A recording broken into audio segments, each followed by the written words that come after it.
The views and opinions expressed on this program are solely those of the host and guest and do not reflect the opinions or policies of the station, its owners, or its advertisers. All content should be considered editorial in nature. Listener discretion is advised. Recorded live from the radio studios of WFAY and WMRV, Androlonis Media presents Cumberland County's smartest hour of talk radio. Welcome back to another edition of the Carolina Cabinet.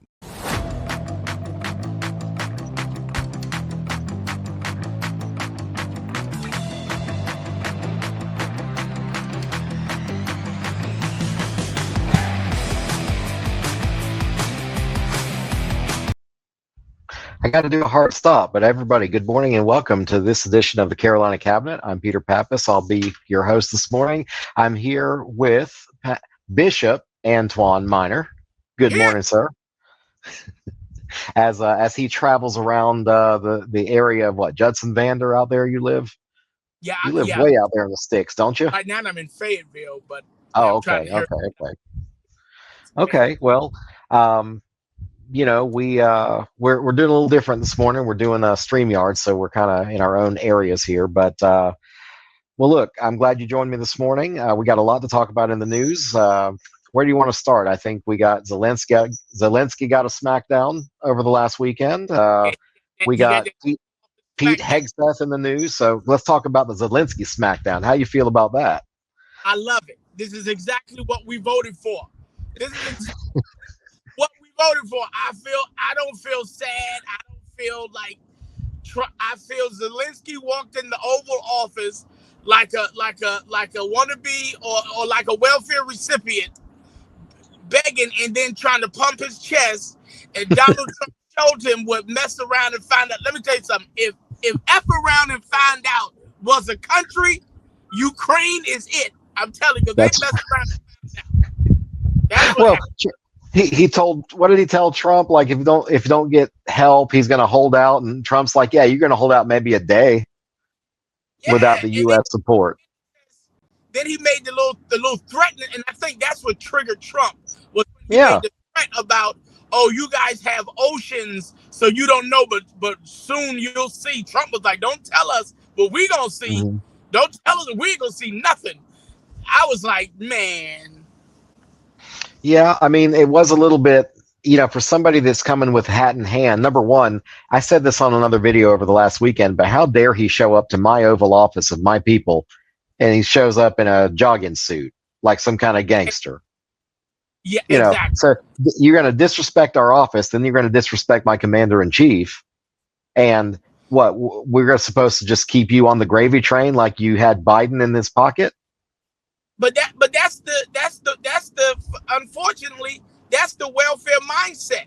I've seen it so many times. People go to a DSS office asking for assistance, and the worker don't move the way they want. They want to curse out the worker, yell and scream and fuss and cuss, and demand that you give them food stamps, Medicaid, and TANF. No, you better get a little humble, sat down somewhere, say please, and hopefully we'll give you a little something, you know, for your trouble.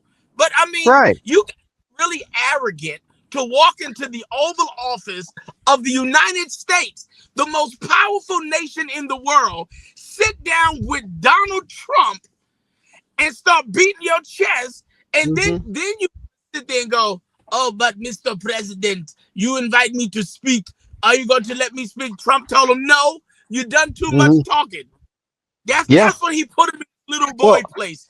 Done too much talking, son. Now sit there, close your mouth while I put this smack it down on you and sit. Matter of fact, you can leave now. Come back when you got your big boy pants on and you're ready to talk about peace for real. Well, I mean, do you think it was orchestrated on behalf of Donald Trump, or do you think this is just the way Zelensky really thought he was going to get away in front of the press, talking that kind of smack? I don't think it was orchestrated. Here's why. Trump stayed quiet for a long time until J.D. Vance made the statement to Zelensky when Zelensky was talking about what type of what did he say? What type of diplomacy? And he said, and J.D. Vance said, the type of diplomacy that's gonna stop the destruction of your whole country. And then Zelensky decided to pop back. And when he popped back, Trump, this is why I tell people Trump is black. Because Trump jumped in there like, hold up, bruh. This my people. Wait a minute. He looked at JD Vance like, I got it from here, bruh.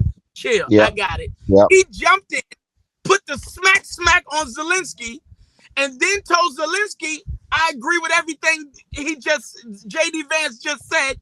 Yeah. You're not gonna come talking and popping crazy. You're on my turf now. That's right. Yeah, I just since then I've seen videos of Zelensky before he was president, like he was an actor, comedian, dancing party boy. I mean, this guy, he's all about image and front. He doesn't have any substance. And even Putin was quoted as saying that this guy, he's not for serious matters. Like this guy, he's all for show, and he doesn't have any kind of substance when it comes to being a leader. So yeah, I'm not all the people that are putting Ukrainian flags and I stand with the Ukrainian people on their Facebooks. Man, that's sad. I mean, virtue signaling with the worst of them. And then, it's like, I feel bad for the people that have been blown up and lost their homes, but I don't agree with the Ukrainian government. And is there a distinction between that? I mean, is it valid to say I stand with Ukrainian people, but not their government? My issue is when you have hold on, Peter. Yeah, go ahead. We're going to take a quick break. We'll be right back. Radio in Eastern North Carolina. You're listening to the Carolina Cabinet. This is the morning show your daddy wanted you to listen to. Conservative talk radio in Eastern North Carolina. You're listening to the Carolina Cabinet. This is the morning show your daddy wanted you to listen to. And we're back. I think your daddy wanted to hear it twice. So anyway, we just saw a video from a friend of mine that I went to college with. She worked for Catholic Charities, I think, under USAID. I had reached out to her weeks ago, and I meant to tell you guys, basically all the stuff going on with Doge and USAID, I kind of reached out to somebody I knew to get kind of a human take on what kind of toll the Doge was happening on the actual workers.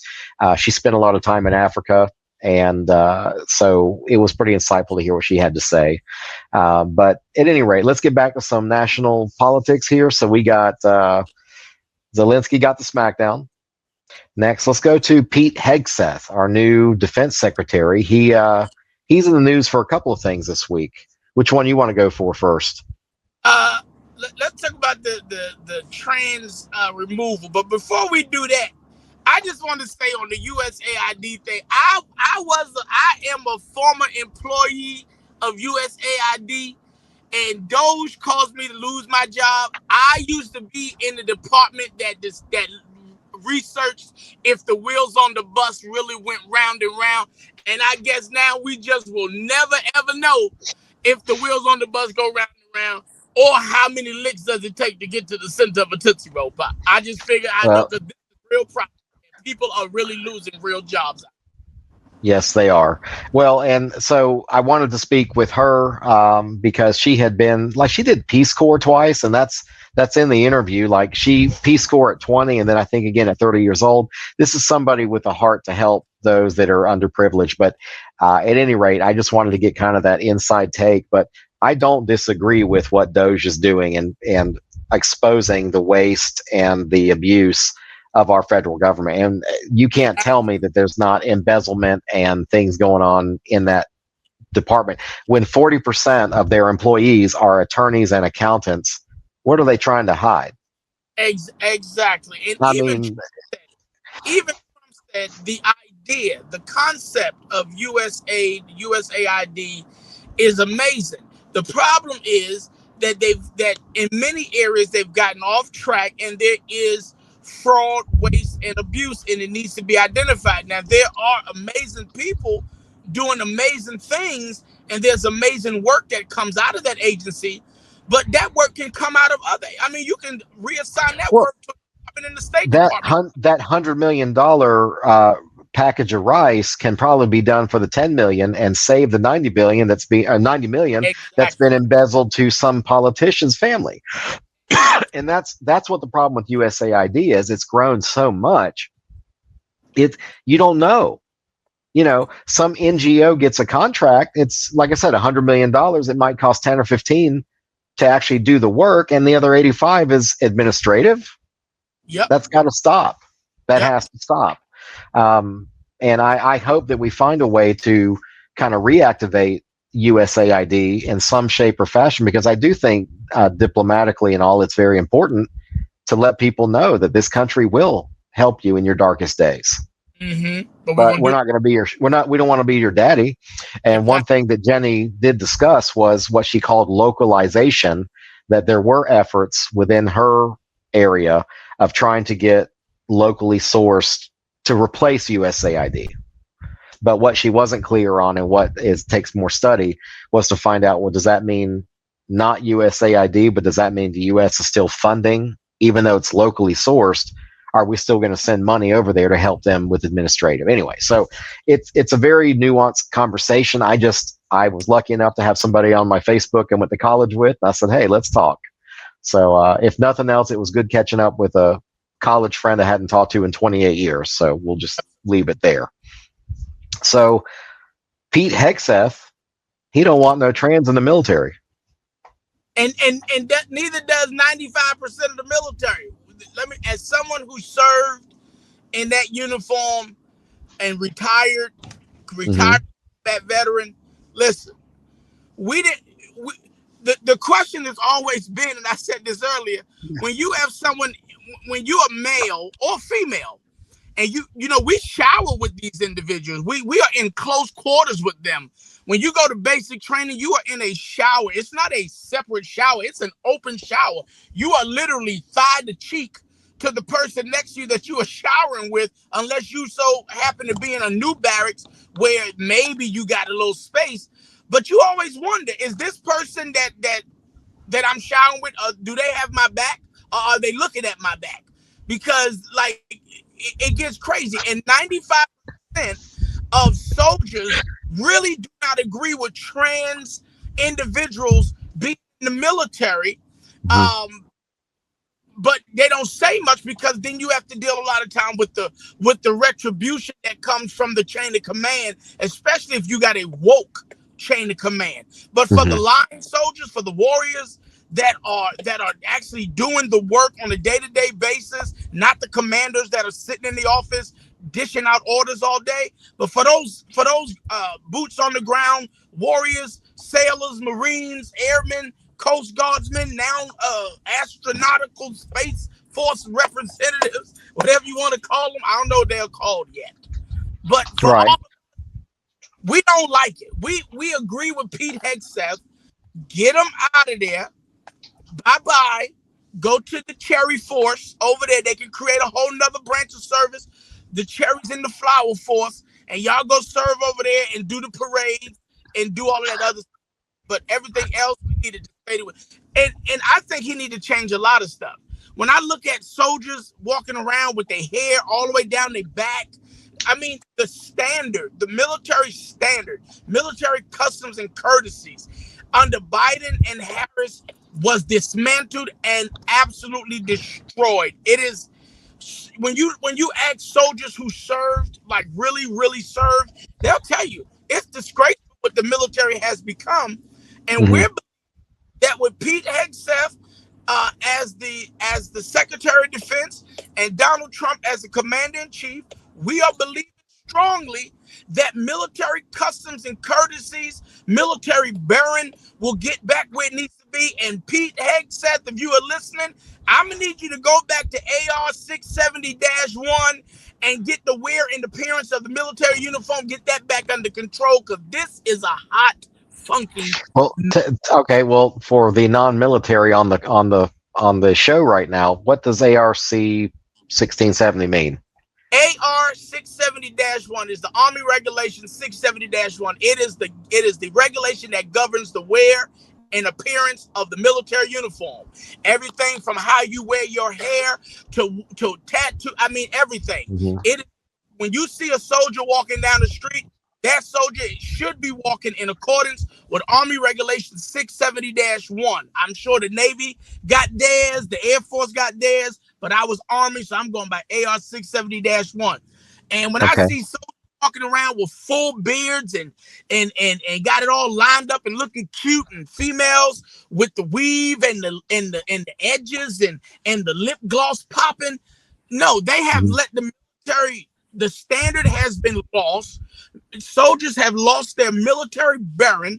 The customs and courtesies have been done away with, and there is no respect any longer for the military uniform, its appearance, or how you wear it. And I believe, and I'm hoping, that Secretary Hegseth, or as he is called, SecDef, that he will look at AR 670-1 and tell those commanders and tell Army publications, look, take this regulation back to its pre-Biden state and put these soldiers back to a standard. Point blank. Period. Right. So that's just the physical appearance, but what about other customs and courtesies you mentioned? Like, what's some other stuff that's changed in your opinion?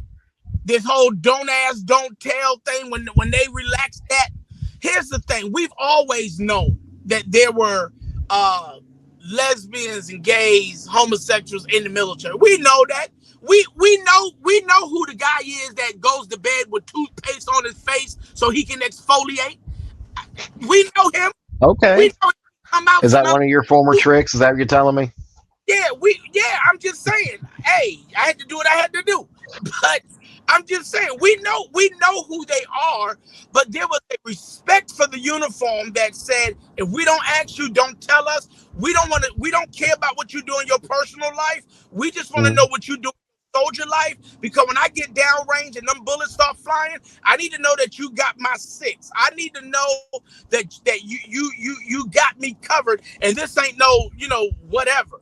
But now, because they've allowed all of this nonsense in the military, you got male soldiers walking around with weaves on, and you can't say nothing to them. You got, I mean, come on, now, nobody got time for all this. If I'm going to combat with you, I don't need you, sir, telling me that you broke a nail. I can care less about your nails. No, you don't get your period. So no, you cannot have time off for menstruation relief. You cannot. No. Period. Right. End of story. So stop. Let me read a quote from his memo. So according to SecDef's memo, quote, the department must ensure it is building one force without subgroups defined by anything other than the ability or mission adherence. Absolutely. Efforts to split our troops along lines of identity weaken our force and make us vulnerable. Such efforts must not be tolerated or accommodated. So that's a pretty clear signal that from the higher echelon there, that they think that it has no business in our military. It's distracting. And 77 million people in this country, the majority of this country, voted for that. I don't know why these people getting on TikTok and other places talk about, MAGA supporters are regretting their vote. No, we don't. We don't regret anything. As a matter of fact, the only thing we regret is that we couldn't get more people to vote MAGA. That's the only thing we regret. But we are enjoying, listen, it's been less than 2 months. And Donald Trump and his administration has already flipped this country upside down in a positive way. And America is respected again. That's why Zelensky got to smick it down in the Oval Office the other day, because America is respected again. Putin understands. We ain't heard nothing. Man, everybody understands who is in the Oval Office. They understand that America's back and we ain't taking no crap. So fall in line. And this is exactly what, and I'm not even going to say MAGA. This is what the American people voted for, because everybody that voted for Trump ain't MAGA. They just love America and were tired. Well, no, they're not all MAGA. They're just tired of like you said, tired of the nonsense. So I want to go back to Pete Hegseth for a minute. The military's got, so according to this, 1.3 million active duty personnel. And now transgender rights activists say that 15,000 people are transgender, but officials say it's a number in the low thousands. So as we've been discussing, I keep thinking, what do the soldiers think? Why don't we? I don't think it's possible to pierce that I guess veil to actually access the service member and survey them. But you're talking about a very small percentage out of 1.3 million soldiers. This is not going to, by outlawing transgenderism in the military, we're not going to hurt our defense readiness. They're too small of a population, I think. Actually, we will help our defense readiness, because what you will have are real men doing real men job, real women doing that job, and you don't have to worry about all of this touchy. The military has changed.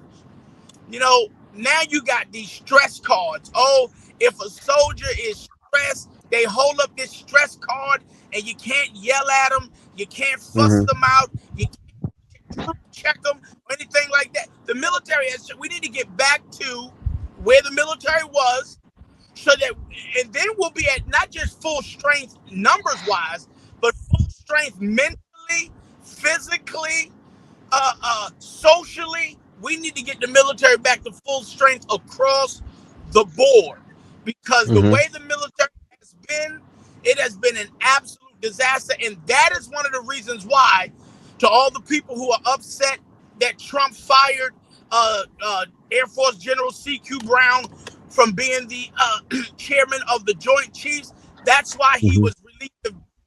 He wanted to keep the military moving in a way that was anti-progress. Watch this. He wanted the military to remain progressive, but no progress. And you don't realize. Well, remember that word progressive, it sounds great because the liberals love to bring that out, but progressiveness is not progression. It's they've warped that word. It's kind of like if you talk about wokeness. Wokeness came from the Civil Rights Act, our civil rights time, that you have to be woke and aware. But now woke has been co-opted by rainbow flags and all kinds of other DEI stuff, and it's not the same thing anymore. But now conservatives, we do say don't be woke, because that's generally a lot of stuff we don't agree with. But progressives have been co-opting that word. I remember hearing the Clintons were progressive when I was younger, and I thought that was good, until I figured out what progressive means. And that term woke, and here's the thing that we got to understand. They're not woke. These jokers are sleepwalking. They're not woke. Because woke means in touch with reality. You have to be in your right state of mind to be woke. These jokers are not woke. They are sleepwalking. They are delusional. They are out of their brain. They are living in a false reality. So they are not woke. And they have a tendency to try to reimagine words that have nothing to do with what they have going on, and then try to make it about them. They're not woke. These jokers are delusional. They are dead asleep. They are sleepwalking. And anything, what they could be called is wide asleep, because they're definitely not wide awake. So about C.Q. Brown. So what was the big backlash from Trump, because Trump fired a black general? Was that simply the backlash, or they tried to make it about him firing a black general? But I did a TikTok and I explained it. C.Q. Brown served as chairman of the Joint Chiefs, as the chief military uniformed advisor to the president. However, and most people don't realize that C.Q. Brown got his last star from Trump. Trump promoted him during his first term. Biden made him chairman of the Joint Chiefs. But C.Q. Brown wanted to push DEI, inclusiveness, and this woke agenda on the military. And Trump was like, look, if you're going to serve as my chairman of the Joint Chiefs, you're going to have to come in alignment with my plans for the military. CQ didn't want to do that. So as is customary, the president said, well, in that case, as the commander-in-chief, I hereby relieve you of your duty as Joint Chief of as chairman of the Joint Chiefs. We thank you for your service. Enjoy your retirement. And he put in what's the other one? The 3-star that went in. Oh man, I always forget his name. But Raising Cane, Lieutenant General Raising Cane. because he holds the same focus as the president. The president needs a chairman of the Joint Chiefs. He needs a team that is battle focused, that is mission focused, and that is focused on his agenda. He is the president, and he is also the commander in chief. He sets military priority. He sets the military agenda, and everybody else falls in line. I think you have a lot of people that look at the firing as being, it is racially motivated or was racially motivated. But I think people forget that this is not corporate America. You don't need a reason to fire a general as the commander in chief, because those generals serve at the pleasure of the president. Absolutely. So I think, he fired him because he wasn't lining up, like you said, with backing up the administration of Donald Trump. But yeah, you said it right. The generals serve at the pleasure. This is something that I tell people all the time. We serve at the pleasure of the one in whom we serve until it is no longer their pleasure that we serve. And at that point, when General CQ Brown was not willing to align with the mission and the agenda of the president and the commander in chief, it was no longer the president's desire that he served. So again, we serve pleasure of the one in whom we serve until it is no longer their desire, their pleasure that we serve, our pleasure. Well, and why should Trump have anybody serving for him that doesn't agree with his mission? And he shouldn't. That's why I believe it was the best to terminate him. He didn't say anything disparaging about him. It had nothing to do with him being a black general. Who cares? That, and again, this is that DEI mess. They're mad because he's the second black chairman of the Joint Chiefs. So based on the color of his skin, he should have just kept him in place, even if he wasn't going to do the job that the president needed him to do. That's DEI by itself. They're mad because Trump ain't going for the DEI nonsense. And he said, listen, you don't want to do what you got to do? Okay. Thank you for your service. Enjoy. Peace out. That's right. That's right. So next thing about Pete Hegseth, he's just all over the news. So SecDef just ordered that we stop offensive operations against Russia, Cyber Command. So I guess that's to what we've been playing war games with Russia to help Ukraine. Is that what we've been doing? Sounds like it. And see, here's what people got to understand. Here's what people have to really understand. When they hear these things come out of the Pentagon, or they hear Hegseth, SecDef say things, the president, the defense secretary, secretary of state, all of these individuals, they got a whole lot more information than we do. So when they make decisions, we just have to use our big boy smart brains and say, they know stuff we don't know. And they're doing things because they know stuff that we don't know. And because I don't know what they know, I'm going to stop talking like I know, because I know that they know stuff that we don't know. I mean, it's just simple. It's just simple. But people want to get on. People want to, even Congress. Congress doesn't know more than the president. There is stuff that the president knows that congressional reps don't have a clue about. They want to assume, but if he's saying to stop all of these cyber activities against Russia, if he's saying that we're gonna stop this, then you just have to, in your big boy brain say, and your big girl brain say, he knows something we don't know. And when you look at Ukraine, everybody's jumping to Zelensky's defense. Have we looked at the fact that Zelensky and his guys are technically kidnapping people to put in to join the army in Ukraine?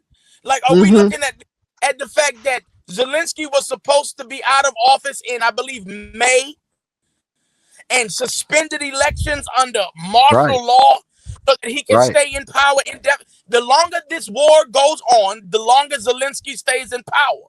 People don't realize that.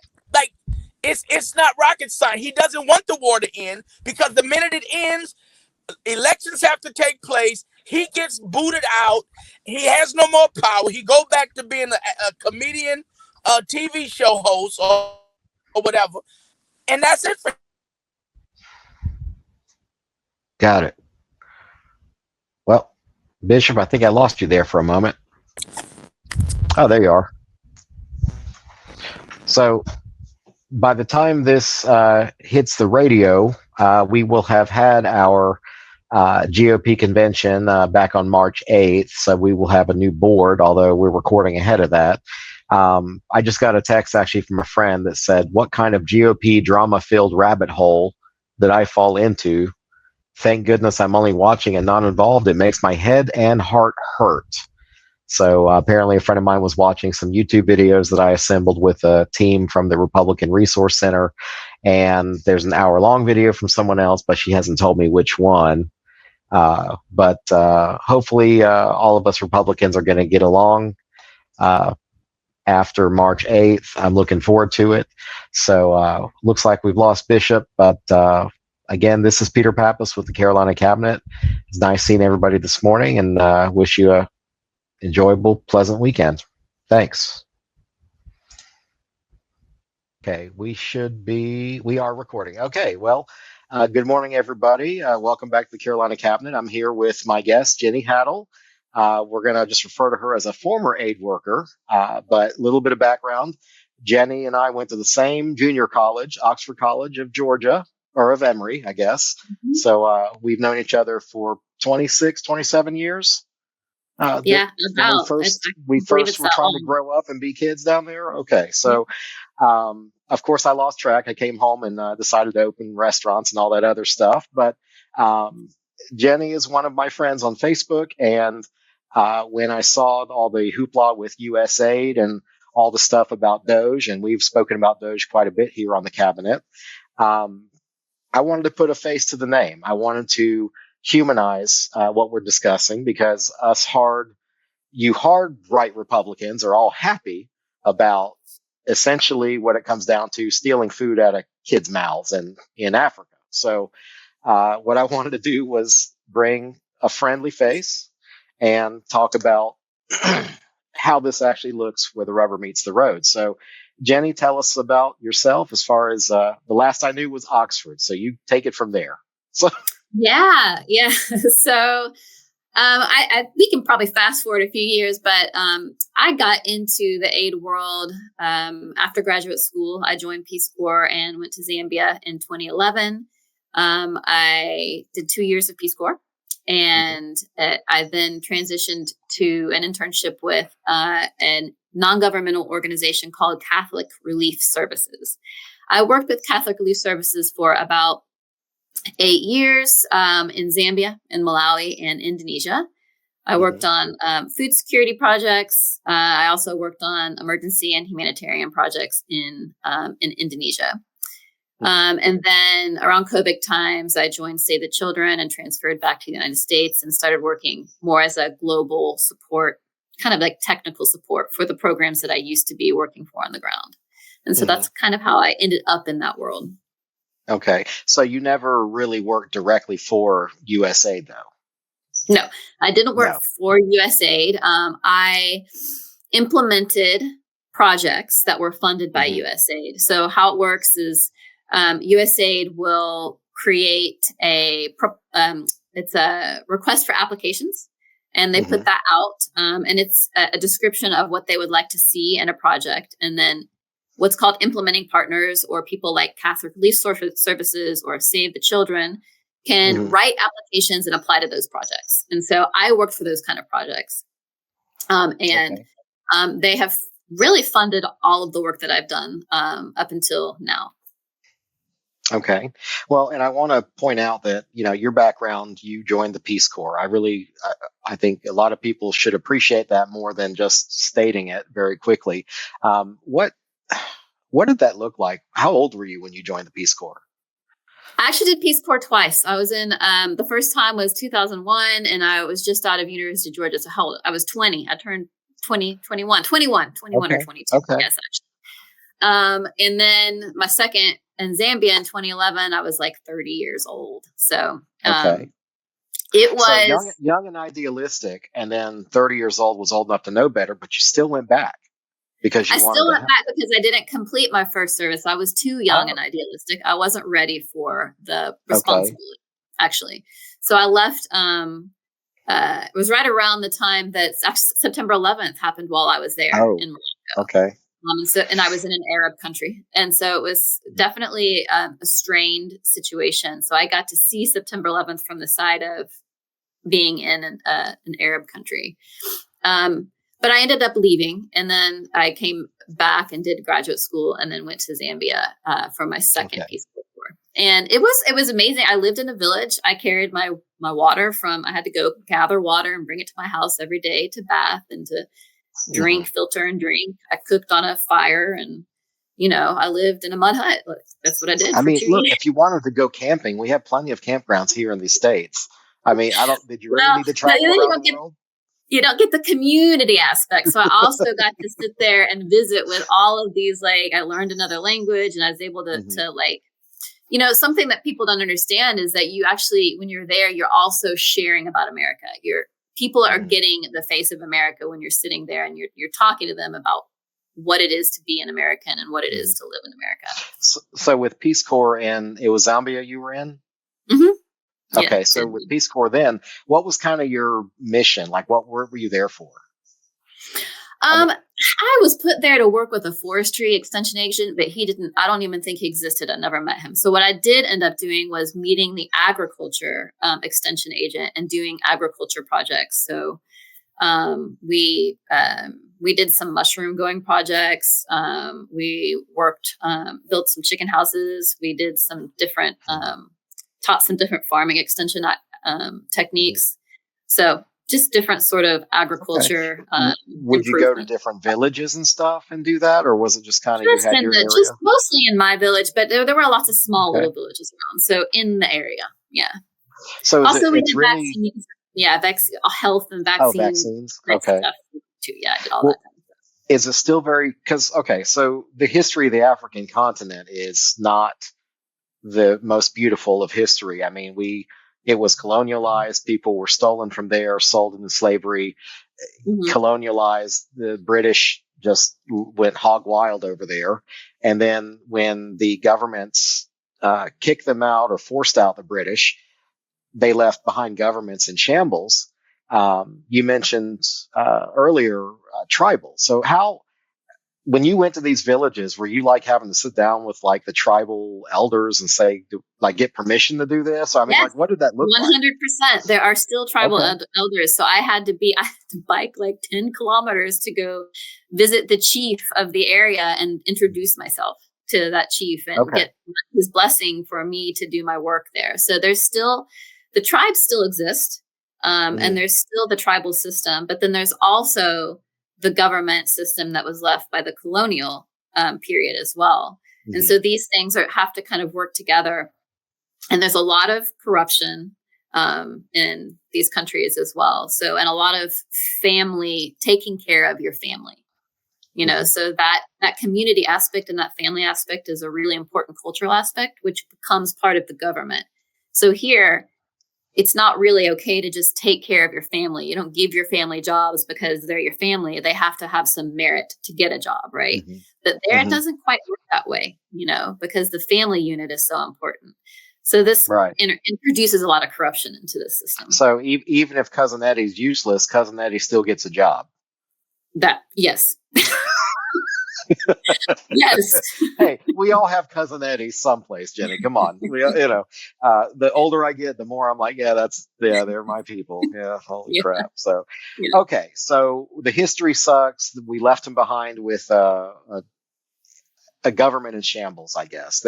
And there wasn't a lot of thought put into what we call in companies now succession planning. We talk about, how are we going to replace the CEO? How are we going to replace that came up with the Chamber of Commerce recently with me and some other people. It's like, look, how do we keep this going? Because we're actually doing a good job right now. So it wasn't a lot of planning and attention paid to these folks. How dire?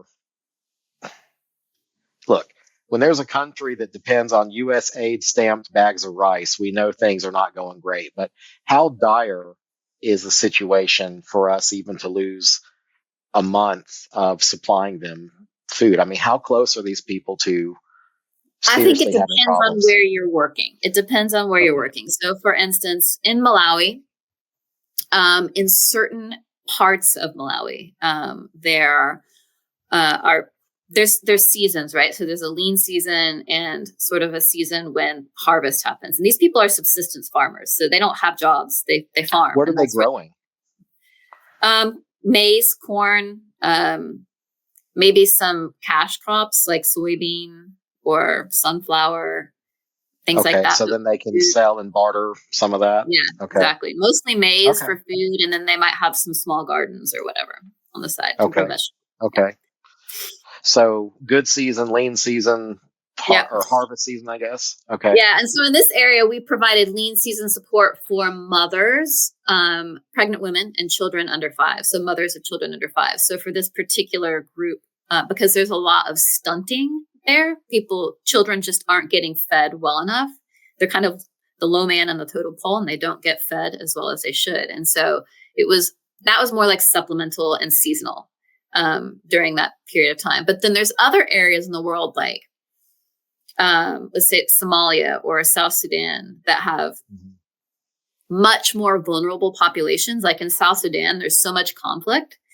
And there's drought and floods and all of these things kind of going together, which create more acute situations. And so in those areas, it's likely that there's going to be more loss of life, if more starvation, more starvation leading to death. Not just I'm hungry today. This is not food insecure. Like I missed the last meal. This is these people won't eat for a week. I mean, how long? I mean, what does that look like?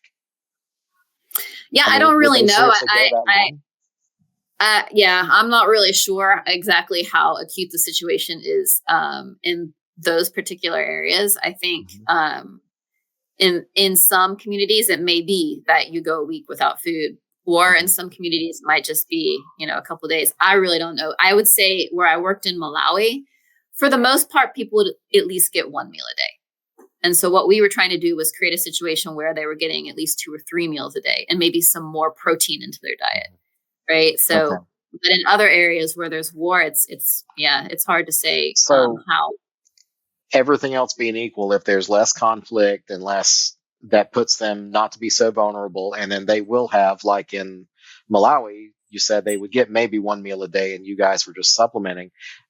So it wouldn't go down necessarily to 0, but then you not Malawi. I don't think you would have malnourished children that it's what you say, stunted growth. I think people don't understand that's not why I ended up short, but that could end up, and it's not even just short, it's stunted here too. So when you have a whole generation of children that are growing up stunted, it's not just the size, but it's also their mental, the physical, but the mental. Well. Okay. Yeah, I didn't think about that. I would say that we have plenty of stunted people over here running in politics, but that's for another story, another day. This isn't this conversation. So, okay. So, tell me something good when you were over in Malawi. What was some good experience that you had there? Maybe favorite recollection or something like that. Let's talk some positive about what you did. Actually, one thing I would like to share is an experience I had in Indonesia when I went to Sulawesi, where there had been a tsunami, actually on my birthday in 2018. So I went to visit. It had been about a year since that tsunami. So I went to visit the people who were still living in tents there. So USAID had provided tents and temporary shelter for those people, while then the government was building new housing for them. So Indonesian government was building new housing. USAID was helping out with the temporary housing. Okay. And the memory I have of seeing the aftermath of that tsunami was what had happened is the tsunami and the earthquake had created liquefaction in the ground, and the houses had been swallowed into the earth or moved very far, completely moved off of their foundation and or turned sideways, or it was just really shocking to see what the people who are living in tents now had been through. And I found that to be maybe one of the most, like, it made me cry even, because I realized like what these people had been through, and they had watched their family members literally die. Be swallowed. Yeah. Yes. And the aid that came in after that was so crucial to even just like help them start to create like a life, you know. I mean, just imagine if that happened to you. And you don't even know where to start or where to get food, or where there's no plate. Some of your family is dead, you know, like these are the kind of situations where you're like, wow. And you kind of think about, well, so that kind of emergency happens now when aid is cut off. There's no aid to go. Then there's nothing we can mobilize. Mm-hmm. That could happen in the U.S. too, by the way.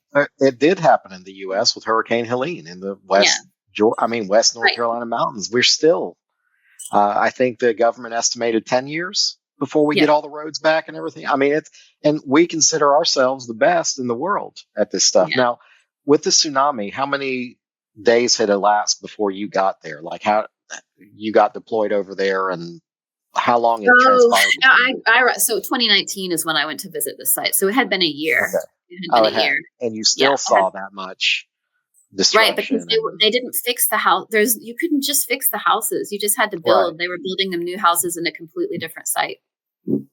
Yeah. So a year later, people were still in tents. People were still yeah. Okay. Yeah. Okay. Well, that's not really a happy-go-lucky memory, but that's a good one nonetheless. So dramatic to me. I was like, these people needed this help. Like, you're like, these people need this help, and they were very grateful for it. Yeah. It's okay. Sometimes on the cabinet, we go a little dark. I think there was a couple times somehow we got on the topic of soldier suicides, and it got dark real quick. Like we really, because there was a ruck march, a charity ruck march coming up at that time called the 22 man or something, because 22 soldiers commit suicide a day. And we ended up going down the rabbit hole a little bit, and so it's okay. You're probably the lighter of the dark when it comes to what I can give you a 30-second happy memory though. I'll take in Zambia. One of the coolest things I saw, we went to go visit a family that had participated in a savings group that we had sponsored, not given the money for, but sponsored the financial skills for. So we taught the financial skills, the program did. And this family had saved up enough money to build a new house. Excellent. Okay. Yeah. And so they were living. Yes, that was a good memory. And they were so proud, and they had built it and also invested in a business too. And where was this? What country? This was in Zambia. In Zambia. Okay. All right. So what does it look like the way forward? Do you think we would, as a country, miss out a lot if we totally abandon all of our humanitarian? I mean, 100%. Yes. So, because look, I always felt like USAID was created in the time of Cold War diplomacy, put our name on a bunch of rice pouches and show how good of people the Americans are. And I think it became a breeding ground for abuse. And I know that we differ on those, opinions, but I just feel like if an organization gets so big, you're going to have somebody somewhere putting their hand in the cookie jar. And that's possible, but I don't think that's a good reason to get rid of the whole cookie jar. No. And I agree. I don't. So, and the reason I wanted to talk to you is because you've been face to face with these, I hate to say these people, but the people that needed our help. Right. And you can put that human touch on what I feel like has been very, how they say, Hitler was able to get away with everything he did because he dehumanized the enemy. He dehumanized. And when you start to dehumanize these people, you don't look at them as a person. It's very easy to say, you know what, cut them off, and I feel like we have the largesse in this country to afford to help out those that need it. But I want to know at what point can we build the governments to take care of their own people? And that's my take. Like, as a conservative, like, I want my money to stay here. I want those Hurricane Helene people taken care of. But I think we can do that and still help the people in Malawi, the people in Somalia, whatever. I mean, what's a bag of rice to the United States? And I'm very oversimplifying, but well, it is. And then also some of that goes to U.S. farmers too. So a lot of most of the food support, a good amount of the food support is bought from U.S. farmers and shipped over. Right. Even here in Georgia, some of the high energy food supplements that go to starving children are made right here in Georgia. So a lot of the money spent by USAID stays in our backyard. The U.S. Okay. Yeah, okay. That too. So that's important to remember. The other thing to remember too is, I know we probably don't have much time, but I will say two things. One, we were pushing towards more localization. So we especially, I would say in the last 5 to 10 years, have started hiring more local staff, training those local staff to do the work, and starting to phase out U.S. staff so that those systems start to be built within the actual country. But there's, it takes time to sort of get to that point. And it does take time to train people and teach them. But what about the funding? Does that mean we're divesting ourselves of the funding, or we're just going to send the funding and not the people? When you say localization, it depends. Like, there does have to be some governance building as well. I don't have the answer for that. You need to find somebody who knows something about governance. That I'm going to push that because I know about food security and I don't know about how to do governance. But just in general, I think so. Basically, and it goes back to what we talked about earlier. The colonial governments abandoned or were pushed out and left behind the skeleton of a government. Like, they knew what bureaus and whatever to fill the gaps with, but these people didn't know how to be a good finance person because that's what you just said, governance. They don't have any skills. And if we abandon now, also China is very happy to step in. I have seen lots of Chinese projects in Malawi and Zambia, and they have their own development initiatives. And I think would be quite happy to see the U.S. step aside so that they can get more invested in the African continent. Possibly giving our next biggest enemy a foothold with the goodwill that we've pretty much pissed away at this point. Okay. Yeah. I bet you a lot of those far-right crazies, they didn't think about that one. So I know I didn't, but I'll be looking into that. So it's called the Belt and Road Initiative. What was that? The Chinese government. The Belt and Road Initiative is the Chinese initiative to develop the African continent. Wow. Okay. Well, we got a whole other thing to start. Now I have to go read. See, I left college. I don't want to. Yeah. You gotta do your research. I just want the bullet points, Jenny. I don't want. Well, to everybody listening, you've been hearing from me, Peter Pappas, and with Jenny Haddle, who is an old friend and very experienced humanitarian worker. I appreciate your time today. And look forward to seeing you again sometime. We can talk more. Okay. Yeah. Thank you so much for having me. Have a good morning. Thank you.